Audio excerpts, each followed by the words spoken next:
Hello friends, welcome to it's Tasha Samayal. இன்றைக்கி Krishna Jayanthi special சிகப்பு அவலை வச்சு செய்யக்கூடிய ஒரு சிம்பிளான ரெசிபி தான் இன்றைக்கி பார்க்க போகிறோம். ஆனால் இதோட டேஸ்ட்டு அருமையாக இருக்கும். கிருஷ்ணரே உருகிடுவார்னு பார்த்துக்கோங்களேன்.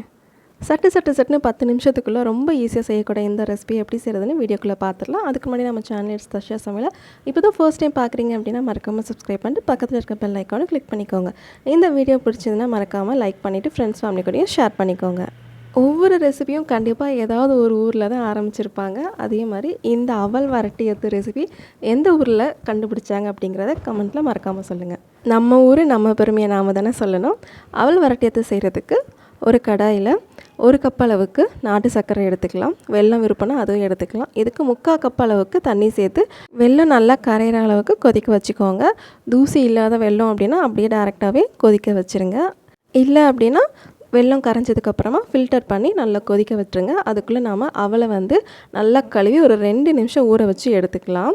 இந்த மாதிரி கெட்டியான சிகப்பவல் 1 கப் அளவுக்கு எடுத்துக்கலாம். வெல்லம் எவ்வளோ எடுத்தோமோ அதே கப் அளவுக்கு சிகப்பவல் எடுத்து நல்லா கழுவிட்டு அந்த ஈரப்பதத்துலேயே நம்ம ஒரு 2 நிமிஷம் அப்படியே விட்டுடலாம். இப்போது வெல்லம் நல்லா கரைஞ்சி கொதிக்க ஆரம்பிச்சிருச்சு. இந்த ஸ்டேஜில் ஒரு 3 டேபிள் ஸ்பூன் அளவுக்கு தேங்காய் பூ சேர்த்துக்கலாம். திருகுன தேங்காய் பூ ஒரு 3 டேபிள் ஸ்பூன் சேர்த்து நல்லா கொதிக்க விட்டுக்கலாம். இது கூட இனிப்பு செய்கிறதுனால ஒரே ஒரு சிட்டிகை உப்பு சேர்த்துக்கலாம்.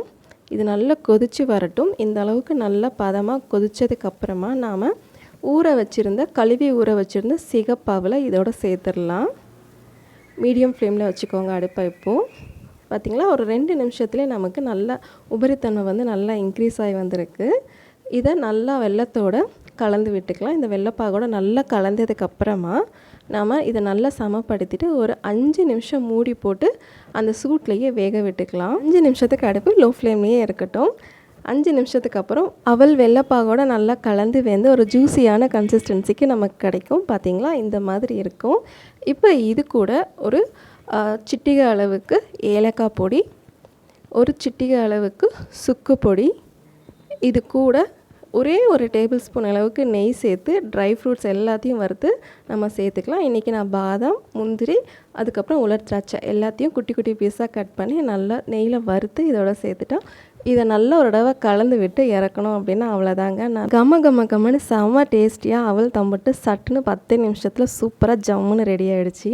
கலர் மட்டும் இல்லைங்க, டேஸ்ட்டும் அல்டிமேட்டாக இருக்கும். கண்டிப்பாக இந்த கிருஷ்ண ஜெயந்திக்கு ட்ரை பண்ணி பாருங்கள். கிருஷ்ண ஜெயந்திக்கு மட்டும் இல்லை, நார்மலாகவே ஈவினிங் ஸ்நாக்ஸ்க்கு ஒரு ஹெல்த்தியான ஒரு ஆல்டர்னேட்டாகவும் இது இருக்கும்.